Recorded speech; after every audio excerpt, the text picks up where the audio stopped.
جان نچھاور کرنے والے بن گئے، جن کے اوپر واجب تھا کہ ان کے سروں کو تنوں سے جدا کر دیا جاتا، انہی سروں کو عزت والے نبی نے عزتوں سے سرفراز کر دیا۔ جنہوں نے مسلمانوں پر زندگیوں کو تنگ کیا تھا، انہی پر ان کی نسلوں پر زندگیوں کو رسول کریم صلی اللہ علیہ وآلہ وسلم نے کشادہ کر دیا۔ یہی وجہ ہے ناظرین کہ فتح مکہ کے موقع پر رحمت دو عالم صلی اللہ علیہ وآلہ وسلم نے اپنی رحمت و عفو درگزری سے سب کچھ بدل کر رکھ دیا۔ لا تثریب علیکم یوم کا ناظرین ایک جملہ تھا، لیکن اس نے پوری ڈائنامکس کو چینج کر کے رکھ دیا۔ لہذا فتح مکہ کے بعد ایمان لانے والے صحابہ کرام رضوان اللہ تعالیٰ علیہم اجمعین کی ایک طویل فہرست ہے، جن میں ایک ہستی اسلام کے عظیم مرد مجاہد حضرت اکرمہ رضی اللہ تعالیٰ عنہ بھی ہیں، جن کا شمار قریش کے چند بڑے سرداروں اور رئیسوں اور نامور شہ سواروں میں ہوتا ہے ناظرین، کہ جن کی زندگی کو دو ادوار میں تقسیم کیا جاتا ہے، جن میں پہلا دور اسلام کے خلاف گزرا جب اللہ تعالیٰ نے آپ کے لیے ہدایت کا دروازہ کھولا،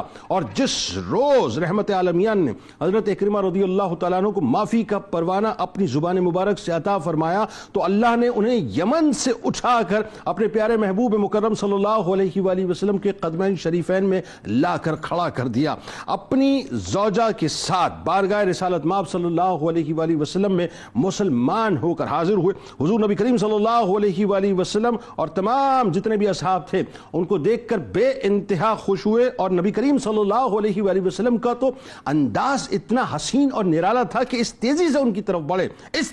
طرف بڑھے کہ آپ کے مبارک کندھوں سے چادر تک اتر گئی، اور فرمایا کہ یعنی جس وقت حضرت اکرمہ رضی اللہ تعالیٰ عنہ سے ملاقات ہوئی تو فرمایا کہ اے ہجرت کرنے والے سوار مرحبا۔ یعنی ذرا سوچئے، رحمت دو عالم سرور کائنات صلی اللہ علیہ وآلہ وسلم جن کا استقبال اس انداز سے فرمائے، اللہ تبارک و تعالیٰ نے ان کو کیا رفعت اور کیا مقام عطا کیا کہ پھر حضرت اکرمہ رضی اللہ تعالیٰ عنہ نے خوشی خوشی حضور نبی کریم صلی اللہ علیہ وآلہ وسلم کے دست مبارک پر بیعت کر لی۔ اس روز سے مسلمانوں کی جماعت میں ناظرین ایک ایسے شخص، ایک ایسی ہستی کا اضافہ ہوا جن کی حیات طیبہ کا ایک ایک لمحہ رخ مصطفیٰ صلی اللہ علیہ وآلہ وسلم پر قربان ہونے کو مچلتا رہتا تھا۔ اسی لیے قبول اسلام کے بعد اس پیشانی کو جو برسوں لات و عزا کے سامنے سجدہ ریز ہوا کرتی تھی، اللہ تبارک و تعالیٰ کی رضا کے لیے وقف کر دیا۔ میدان جہاد میں دلیری کا یہ عالم تھا کہ جو لات و عزا کے لیے جان پر کھیل جایا کرتے تھے، وہ اللہ اور اس کے رسول صلی اللہ علیہ وآلہ وسلم کی خاطر اپنی جان نچھاور کرنے کو مچلنے لگے، یعنی فدا کا ابی و امی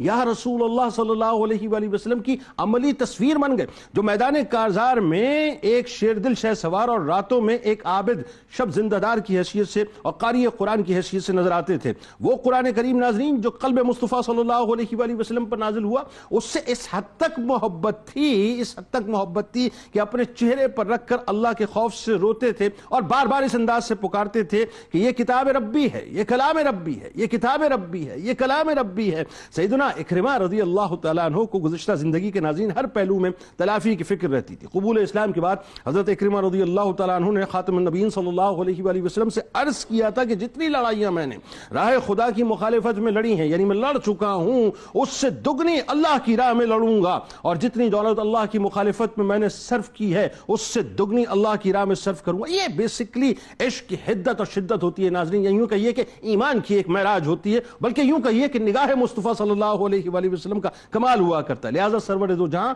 صلی اللہ علیہ وآلہ وسلم کی حیات طیبہ میں جو موقع بھی اس قسم کا پیش آیا انہوں نے کبھی نہ چھوڑا۔ نبی کریم صلی اللہ علیہ وآلہ وسلم کی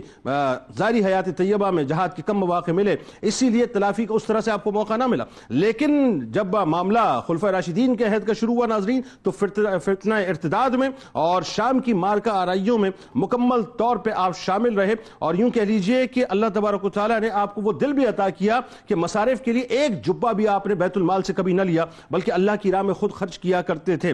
ناظرین کرام، حضرت اکرمہ رضی اللہ تعالیٰ عنہ وہ ہستی ہیں جنہوں نے ہمیشہ فرنٹ لائنر بن کے کردار ادا کیا، مرتدین کے خلاف مہمات میں مکمل طور پہ آپ چھائے رہے، یہاں تک کہ جنگ یرموک اول میں کیفیت یہ ہوتی تھی کہ آپ دشمن پر ایسے لپکتے